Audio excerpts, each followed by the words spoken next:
I come from the Martin Scorsese mean streets.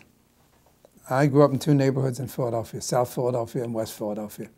South Philadelphia, it was a Jewish and mainly Sicilian neighborhood. Great, it's great. And then I lived in West Philadelphia, which was all these pocket ghettos, you know, Greek streets and Armenian streets, and then Jewish, a lot of Jewish then, and a lot of Italian, little Italy section in there. And then I was one block off from the black neighborhood, which was a major ghetto. And the black neighborhood started expanding. First black family moved in next door to us, a block and a half away from the black ghetto. And the neighbors got together, and one of them came over to my house and said to my father, "Lou, you're coming to the meeting at so-and-so's house." He said, "What's the meeting about?"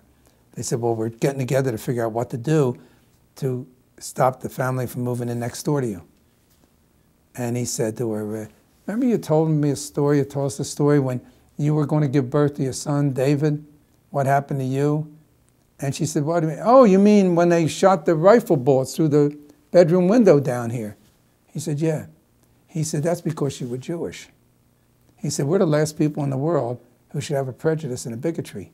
I want you to go across the street and tell everyone who's at that meeting they are never to talk to me or my family ever again." And he was the most popular guy on the street, my father, because he was the funniest, plus he was the bookie, the numbers writer. And he never did. And they all moved quickly. And now we were the only white family, except for Mrs. Morrison, who was too old to move down the street. We were the only white family in the block. And then it wasn't shortly after that, we were the only white family in that neighborhood. And that's when all the fighting really stopped about being Jewish, because they knew when they saw me, I'm either not prejudiced or I'm crazy.